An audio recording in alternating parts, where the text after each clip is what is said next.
Well, good afternoon, ladies and gentlemen. We are Story Theater Company from Victoria, BC. My name is Michael. My name is Kirsty. And my name is Ingrid. And we travel the highways and byways of British Columbia. And Canada. And Canada. And the world. And the world. And we're even right here at Intrepid Studio on Fizgard Street. And we are able to do this with the help of some generous Story Theater friends. And this year's show is called Rhymes. Reason. And Rascals. It tells the story of kings And knights. and treasure. Oh, lots and lots of treasure. So much treasure. treasure. Oh, wait. Not yet. Right. Best to begin at the beginning. Like many of these stories, this one begins a long time ago. There was a vast kingdom ruled by a king named Temujin, who started off in a small village as the son of a village blacksmith.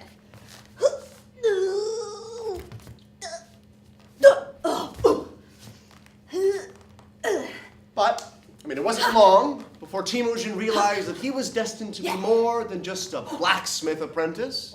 He discovered he was a great leader. And Temujin led the people of his village to win many battles. He quickly defeated all of his foes. On guard! Eventually, Temujin became so powerful that he would not even have to have battles. People just saw him coming and gave up.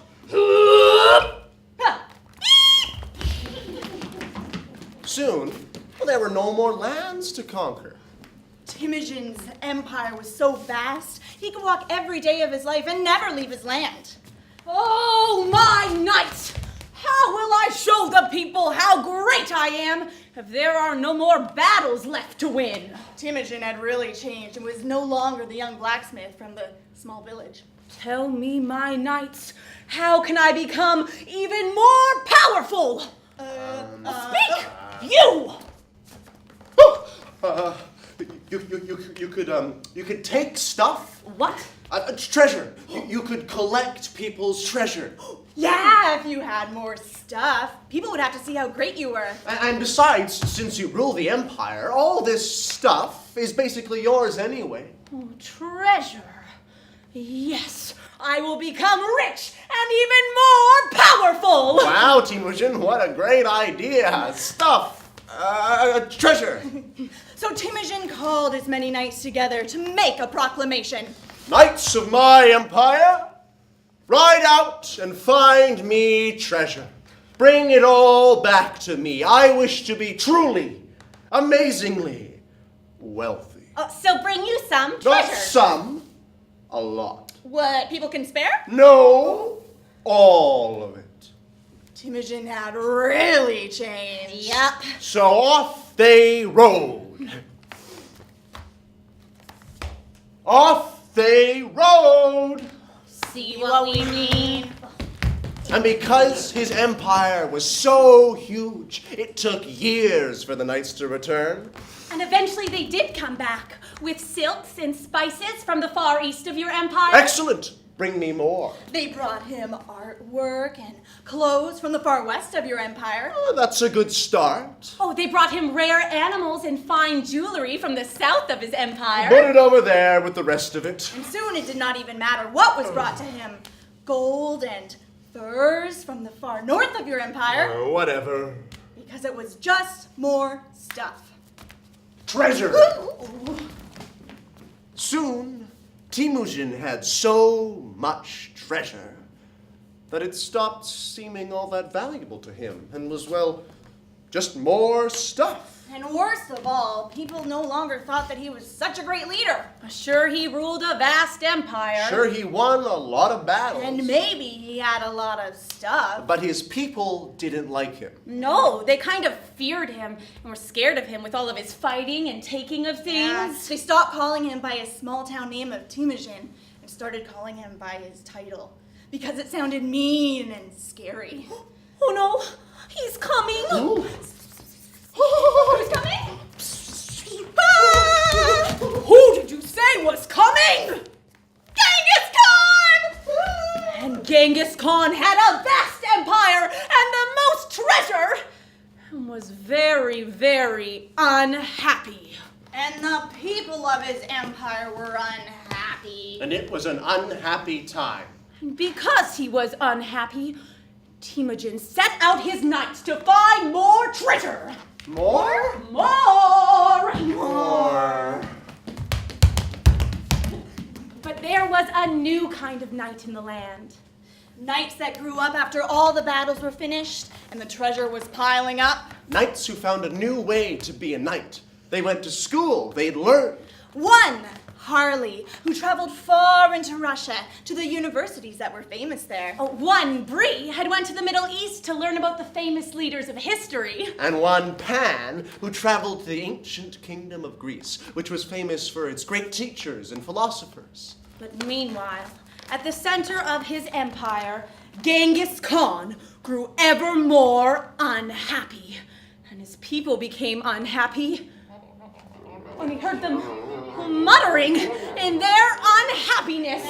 Oh, and hearing this muttering, Genghis became nervous and afraid and not at all as great as he wished he was. Hey, you! And it was at this time that Pan returned from Greece, excited by what he had learned there.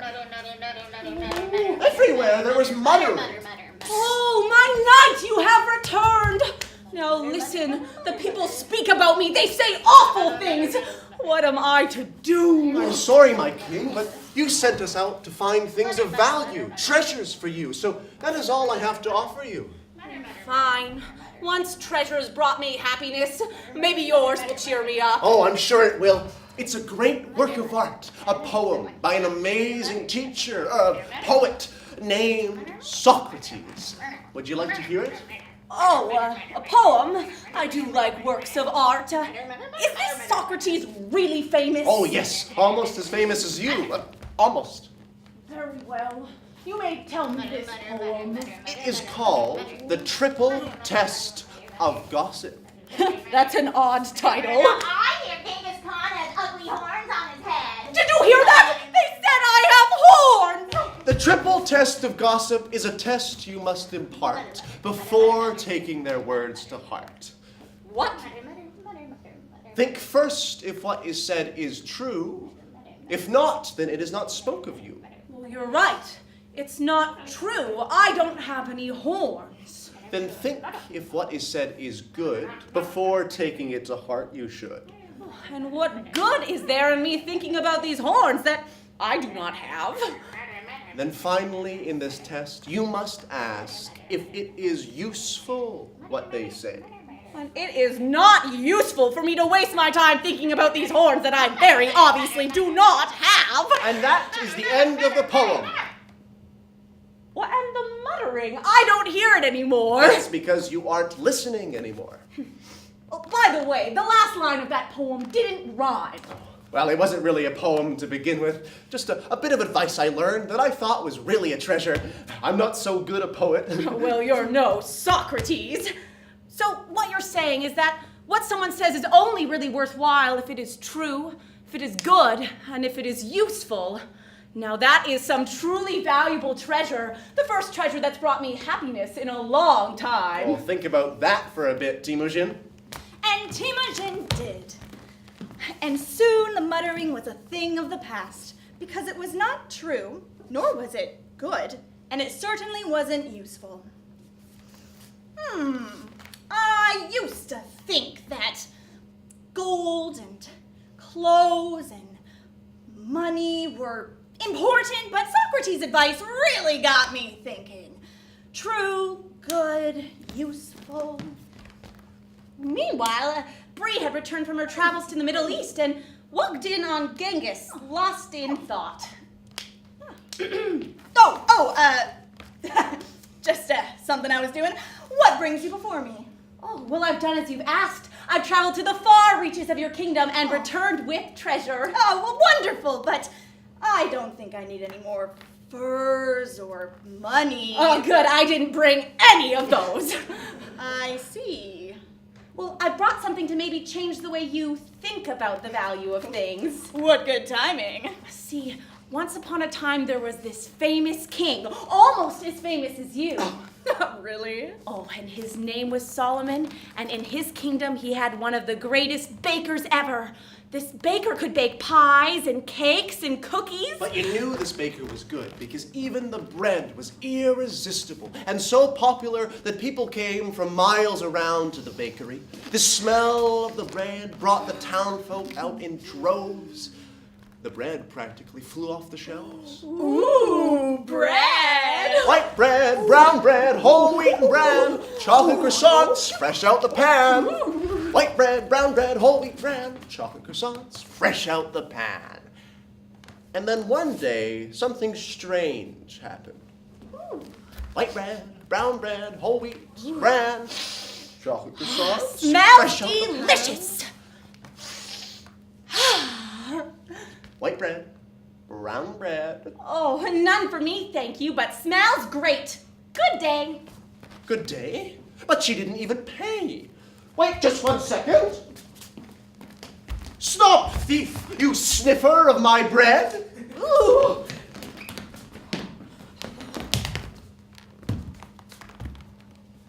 Oh. Oh. Oh. You can't just smell my bread and walk away. Well, I think I just did. But you didn't even pay. Pay for what? I'm not buying any of your wonderful smelling bread. Exactly. You smell my bread, you get something from me. The enjoyment of its wonderful aroma. What you doing? Sniffing bread. Ooh, sniffing bread. She stole the smell of my bread. Oh. But you can't steal the smell of the bread. You baked it to be eaten. The smell is just a bonus. A bonus if you buy the bread. And around it went, arguing whether you should pay for the smell or not. A bonus if you buy the bread. But the smell is just a bonus. A bonus if you buy the bread. But the smell is just a bonus. It was at that time that a regal man, King Solomon, came down the street and noticed the kerfuffle. And that's 10 sniffs, and 2 snorts, and a sniffle. I'm keeping a list. Good. Put it on my tab. What is going on in my streets? You're like seagulls fighting over crumbs. Well, somebody this guy better would pay charge these crumbs. I crumbs. mean, how are you Nothing supposed to falls pay for off the smell my of bread? bread You that can't comes use on my the floor. smell of bread. Why are you arguing? Well, You first. I run a bakery just up the road. Yes, you bake the most delicious bread in my kingdom. Oh, well, thank you. I was in my bakery, minding my business, when this sniffer came into my shop and took a huge sniff of my bread. Delicious bread, isn't it? Oh, yes, Your Majesty. Oh, but she didn't even pay. Not a cent. Cent? No. Oh, cent. Not a plum nickel. Plum spread would be delicious on that bread. Oh, of course, Your Majesty. But it's not fair. The sniffer got something from me. I should get something in return. I'm owed it. All right, I see what you are saying. The sniffer came in and sniffed your freshly baked bread. Is this true? Well, Your Majesty, I didn't intend to go into this bakery, but as I was walking down the street, I caught this faint odor. My bread. You've established that already. Oh, and the smell dragged me into the bakery, and I couldn't help it. I just had to sniff that bread. Came into my shop and took a huge sniff of my bread. You're just interrupting now, please. So what you are saying is that you went into this baker's shop and sniffed his freshly baked bread? Yes, I did. And you did not pay for that sniff that you enjoyed so much? Well, no, but how am I supposed to pay for the Oh, you smell used to of pay bread? with I the mean, it's money just in your ridiculous. pocket. What do You think pay I'm me doing? with the money in your pocket. Do you have a coin purse? Well, I do, but I mean, I don't think that... Let me see it. Very well. Jingle, jingle, jingle. Thank you. Baker, listen to this. Jingle, jingle, jingle. Okay. Do you hear the coins? Jingle, jingle, jingle. I think it should cost No. about... Do you hear the coins? Jingle, jingle, jingle. Yes. Well then, paid in full. What? But you didn't give me anything. But you heard the coins, right? Jingle, jingle, jingle. Well then, the sound of the coins pays for the smell of the bread. What? The sound of the coins pays for the smell of the bread. And since neither the baker, Nor the sniffer could argue with the knowledge of the king, they both stopped arguing. and walked off in different directions. So it seems that King Solomon learned how to value things differently. Well, yeah, I think that's why they called him Solomon the Wise. Oh, well, what great advice. I feel so grateful. I wish to give you something in exchange. Well, seeing you smiling is more than payment enough. You should do it more often, Timujin. And Timujin sat down, thinking that maybe he would return some of the treasures to his people. And the things that he could do for his empire. And as he sat, Harley returned from the universities in Russia. Oh, I see you've returned from your search for treasure. I hate to say this to you, but I may just ask you to turn around and take it back. Okay, the mountains are lovely in the winter. If I give away all my treasure, what will become of my empire? It will be reduced to nothing. Look, don't get mad, but, Oh, I don't really get mad anymore these days. well, how about I share with you what treasure I found before I leave? It was a long walk after all. You did come a long way. Well, imagine now, a tailor. He lives in a small village and he is happy. He makes fine clothes and has a lovely family and a lovely daughter. And his daughter grows up and they live a happy life in the small village. Ooh, till one day their happiness is made even greater by the birth of a child, a granddaughter for the tailor. And the tailor is so happy to be a grandfather that he sets to work on his greatest creation. A beautiful blanket made of satin and chintz for his new granddaughter. When the baby grew into a toddler, and she took the blanket with her everywhere. Oh, I'm going to get you. Oh. Until the blanket was too dirty for the granddaughter to play with it. So the mother took the blanket, and she gave it back to the grandfather. Who washed it and set to work on his new greatest creation.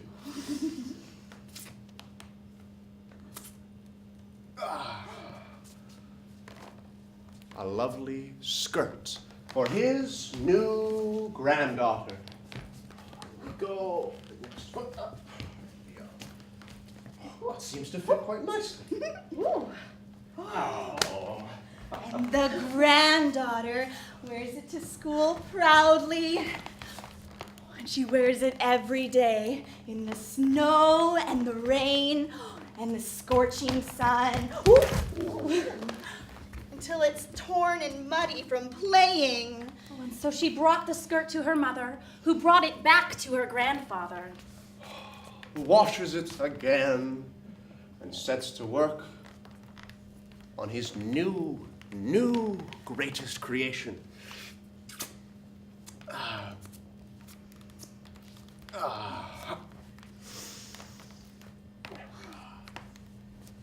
A beautiful shawl for the young lady his granddaughter was becoming.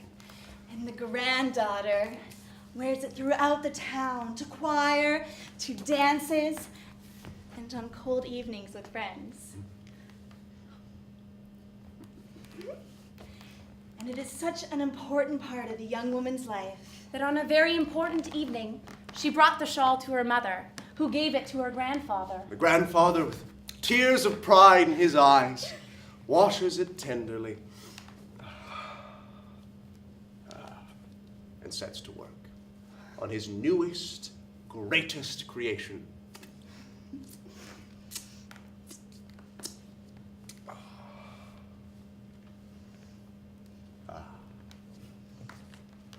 A veil for his granddaughter's wedding the next day.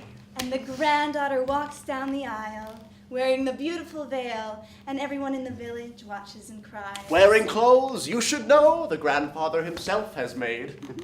And after the wedding, the granddaughter Takes the veil and brings it to her mother, who folds it carefully and places it in a box of special memories kept near the mantel. and time passes and everyone is happy. And soon, the grandfather learns that he is about to become a great-grandfather. And though he is very old, he is very excited. And the granddaughter rushes to the mantel to get out the veil to give to her soon-to-be great-grandfather for her coming child. But as they open the box to find what is left of the veil, After the years and the dust, And the moths have done their work. there are only a few gray strings, and the granddaughter begins to cry.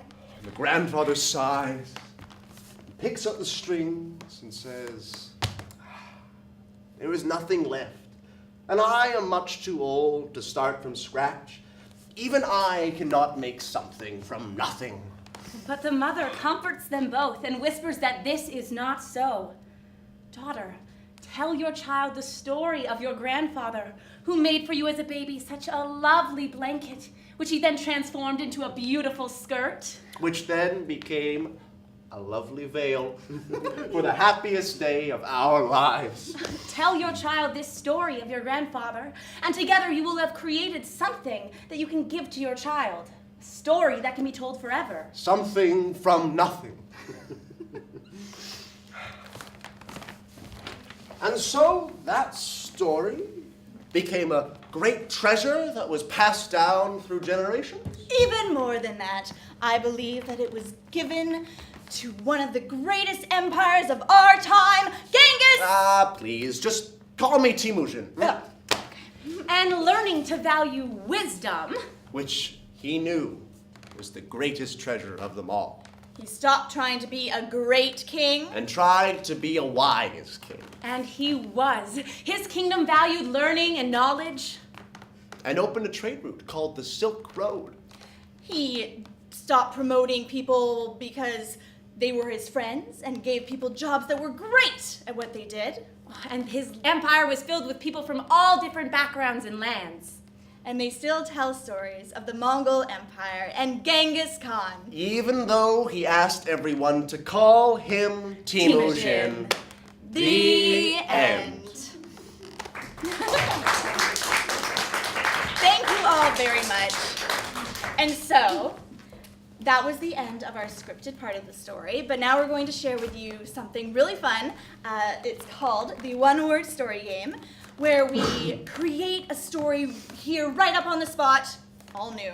And we do this by playing the one-word storytelling game, where each actor can only say one Word! at a Time. just like that. So I'm going to need a suggestion from the audience. So if someone could please quietly raise their hand and tell me if you could have any animal, real or mythical, as your pet, what would it be? Frankie. A teacup potbelly pig. So this is a story about a teacup potbelly pig. Once Upon time there Lived a little tiny pig that was so tiny that it fit inside a teacup. one day This pig decided he wanted to go out and see everything. so dawning He went out and began searching for a new teacup. The teacup pot belly pig saw a store and knocked on the door. excuse me Said the pig no one. answered. sad He Moved on and tried another store but this one was also closed. finally the Teacup pot belly pig went to the last shop on the block. knocking He realized the teacup was right at the window. he crashed His little snout through the window and landed on top of the teacup. he had Found a new teacup. home. The And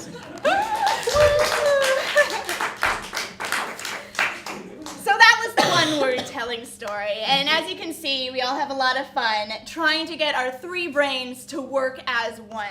And sometimes it works out really well, and sometimes it doesn't. That one was pretty good, though, I think. I think so too. And so now it's time for our nursery rhyme review, where we take a nursery rhyme and we kind of play with it and do a couple of different fun Yeah. things with it. And this year, our nursery rhyme is Little Miss Muffet. Little Miss Muffet sat on her tuffet, eating her curds and whey. Along came a spider and sat down beside her and frightened Miss Muffet away. So now we're going to take that same nursery rhyme that most of you probably know, and we're going to tell it again, but this time also using American Sign Language. Little Miss Muffet sat on her tuffet, eating her curds and whey.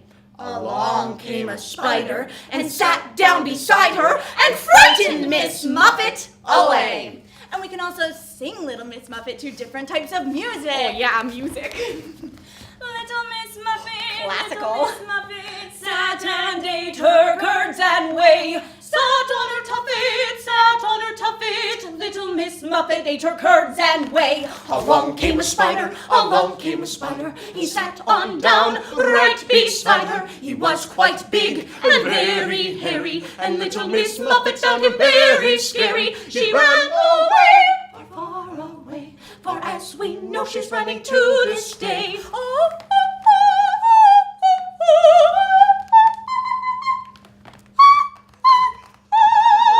Yeah. Well, that was awesome, but I think we should probably do something a little bit more country. yeah. I say That'd be cool. yeehaw to that. I like it. Muffet and her curds, Muffet and her whey, Muffet and her curds, Muffet and her whey. Along came a spider, sat down beside her and frightened that little Miss Muffet away. Muffet and her curds, Muffet and her whey, Muffet and her curds, Muffet and her whey. Along came a spider, sat down beside her and frightened that little Miss Muffet away. Muffet and her curds, Muffet and her whey, Muffet and her curds, Muffet and her whey. Along came a spider, sat down beside her and frightened that little Miss Muffet away. Muffet and curds. Muffet and away. Muffet and her curds and a muffet and away. Along came a spider and sat down beside her and frightened that little Miss Muffet away. Yeah! Oh, get the hang of this, girls. Oh, wait. Oh, let me over here. Yeehaw.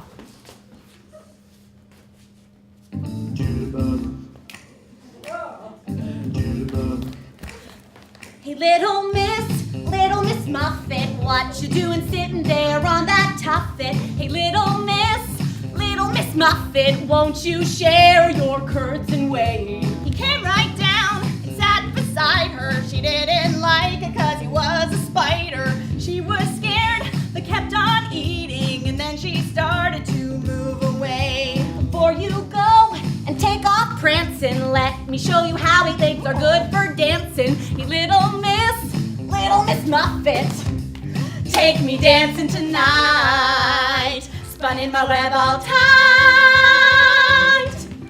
Woo! Woo, woo, woo! Woo!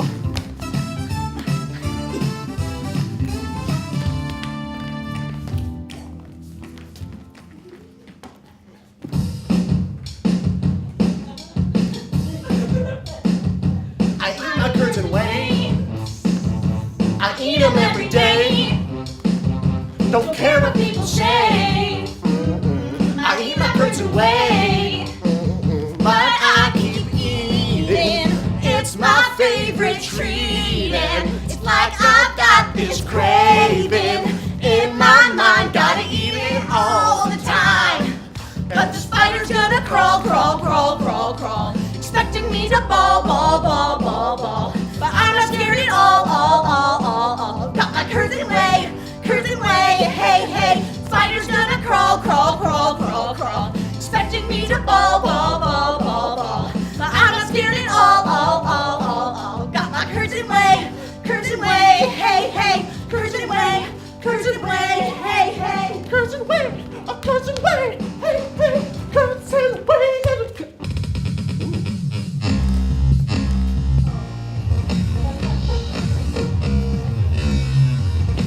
Every spider's awesome!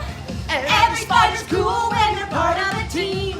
Every spider's awesome when you're living their dream. Woo! 3, 2, 1. Have you heard the news? Everyone's talking how cool it is with 8 legs walking, sitting down beside Miss Muffet, scared that girl right off her tuffet. Spiderweb, sticky string. We just mean 2 awesome things. Lots of eyes. Eating flies, awesome to eat anything. Bugs. Grubs, Slugs, they're awesome. Rocks, leaves. Trees. they're awesome. Boots, grass, shoes, come find us. Most of all, we're here to say we just love our Curtain Way. I love Curtain Way. Me too. Every spider's awesome. The end. Thank you guys so much for coming out to our workshop performance today. We are the Story Theater Company from Victoria, BC. My name is Ingrid. My name is Kirsty. My name is Michael. And that's the end of our show. Would you be so kind as to teach us these ASL? Yes. So we are going to learn the ASL for Little Miss Muffet. So we're going to start off with, it's a flat hand coming down from your shoulder, and that is the sign for little. Little. Perfect. You're going to take that hand and close it into a fist with the thumb on the outside. You're going to brush that thumb along your jawline, and that is the sign for miss. Interestingly, in sign language, the bottom half of your face is feminine, and the top half of your face is masculine. So little miss is here on this part of our face. So that's little miss. Then you're going to tuck your thumb in between your pinky and ring finger. Some people have less hand flexibility, so it's harder. But you're just going to take those 3 fingers on top and tap them on your jaw where you had just dragged your thumb. So altogether, that's Little Miss Muffet. You guys are so much faster. That's a name sign, right? Mhm. That's not a real word because Muffet is not a real word, but it's a developed name sign that they've come up with. And next, she sits on her tuffet. So you're going to take 2 fingers on either hand, put one out in front of you, and sat. That's it. Whole sign. And the Little Miss Muffet, and she sat on her tuffet. And so for tuffet, we use the sign for stool, where you kind of take your hand, put it on the side of a stool, draw out where the stool would be, and then do the legs to the side and the legs to the front and back. So from the beginning, that's Little Miss Muffet sat on her tuffet. Great. And she's going to be eating. So you're going to tuck your thumb into the palm of your hand like that, and then tap those 4 fingers on your chin just below your mouth. Eating. And she's eating curds and whey. Anyone know what curds and whey is? Oatmeal porridge. That's what I thought for all of my life until this year when I looked it up for this sign language. And it turns out curds and whey is a lot like cottage cheese. Curds and whey. It's like the cottage cheese in the liquid. And so the sign for that is taking your finger and kind of inchworming it underneath your chin. Curds and whey. Delicious. So from the beginning, that's Little Miss Muffet sat on her tuffet, eating her curds and whey. And next, along came a spider. Pretty easy for that. Along came a spider. And next we're going to use the sat sign again because it sat down beside her. And for beside, we're going to make, this is the sign for the letter B in sign language. So you're going to make one with each hand and put them facing each other in front of you. And beside is just one in front and one to the side. Beside. So if we go from along came a spider and sat down beside her and frightened, which is just a lot like it feels. Kind of just feels like, ugh, frightened. And we're going to do our signs for Miss Muffet away. Can we try it all the way from the beginning? Yeah. Yeah. Okay. Little Miss Muffet sat on her tuffet, eating her curds and whey. Along came a spider and sat down beside her and frightened Miss Muffet away. Yeah. Great. And what we found with that is that you can even find little things that we were able to learn, little phrases that we could say to our friends, even just out of the ones in that nursery rhyme. Like when someone's coming into class, you could tell them that you want them to sit beside me. Mm-hmm. And that I want to sit beside you when I go sit up there. And Imogen, you were saying that when you went to classes, you saw kids doing that naturally, taking phrases out of the nursery rhyme game and using it in their classroom. That was pretty cool. Yeah. They're very excited about it. They get, oh, it's like a new, very exciting. Yeah.